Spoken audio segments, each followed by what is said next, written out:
Hi guys, how are you? I hope that you are also fine. तो then अब हम लोग बात करते हैं कुछ पढ़ाई में। तो सबसे पहले आज हम लोग 12th क्लास का बात करते हैं। क्लास 12 का बात करते हैं फिजिक्स का बात करते हैं। कूलॉम का नियम,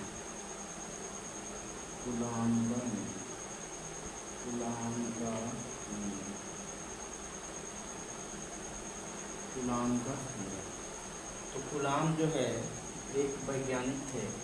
उन्होंने आवेशों के बीच लगने वाले बल के आधार पर उन्होंने कुछ नियम दिए। कूलॉम एक वैज्ञानिक क्या थे? एक वैज्ञानिक। उन्होंने आवेशों के बीच लगने वाले बल से संबंधित उन्होंने जानकारी दी। उसी को कूलॉम बल कहते हैं और कुछ नियम दिए, उसको कूलॉम का नियम कहते हैं। तो आइए क्या नियम दिए कि मान लेते हैं दो आवेश, एक Q1 है और ये Q2। इन दोनों के बीच दूरी r है। तो मान लेते हैं पॉजिटिव हो या निगेटिव, या ये निगेटिव हो ये पॉजिटिव। तो उस स्थिति में दो बल काम करते हैं और यह बल जो है अट्रैक्शन एंड रिपल्सन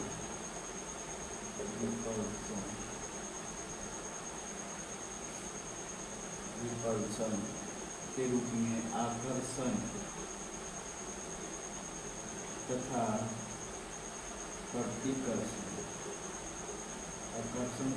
प्रतिकर्षण के रूप में बात करते हैं। ठीक है। तो वो ये जो बल जो है, इसमें बल जो काम करता है, तो आकर्षण क्या होता है? एक पॉजिटिव और एक निगेटिव। प्रतिकर्षण दोनों निगेटिव हो या दोनों पॉजिटिव, है ना। आकर्षण में एक पॉजिटिव है एक निगेटिव, ये निगेटिव और ये प्रतिकर्षण का ये फंडा। तो ये महोदय जो है जानकारी दिए थे कि दो आवेशों के बीच जो बल काम करता है वो आवेशों के गुणनफल के समानुपाती। क्या होते हैं ये? समानुपाती। आवेशों के गुणनफल के समानुपाती। दूसरा बात क्या बोल रहे हैं? इनके बीच जो दूरी होता है उनके वर्ग के व्युत्क्रमानुपाती। वर्ग के क्या होते हैं? व्युत्क्रमानुपाती।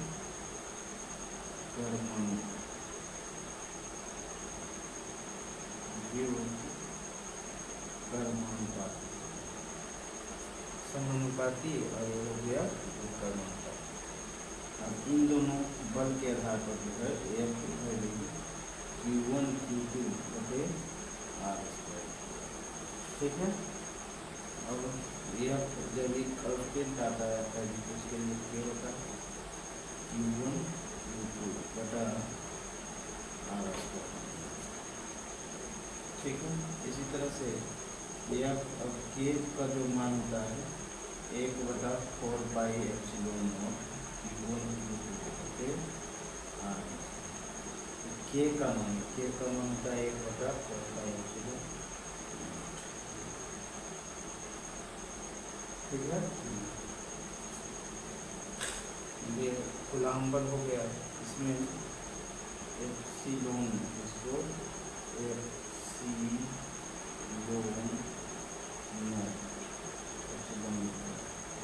इसका मान होता है 8.85 × 10⁻²।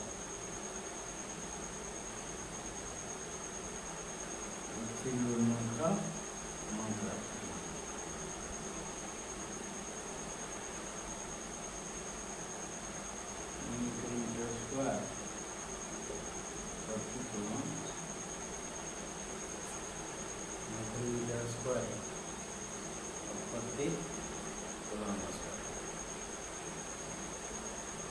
ठीक है। ये हो गया मान। इसी को हम लोग कूलॉम का नियम करते हैं।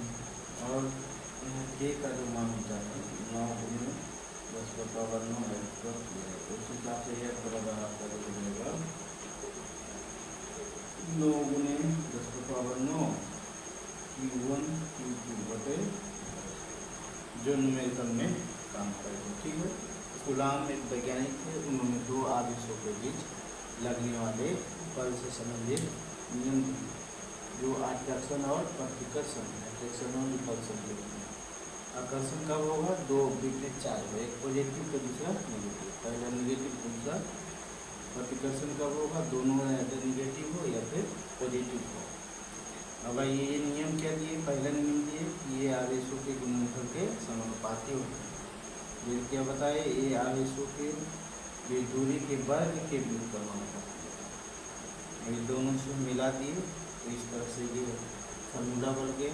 इसको एप्सिलॉन नोट कहते हैं, इसका मात्रा मीटर स्क्वायर प्रतिकूलम स्क्वायर, तो का मान हो गया। इस तरह से ये कूलाम करेंगे। Thank you.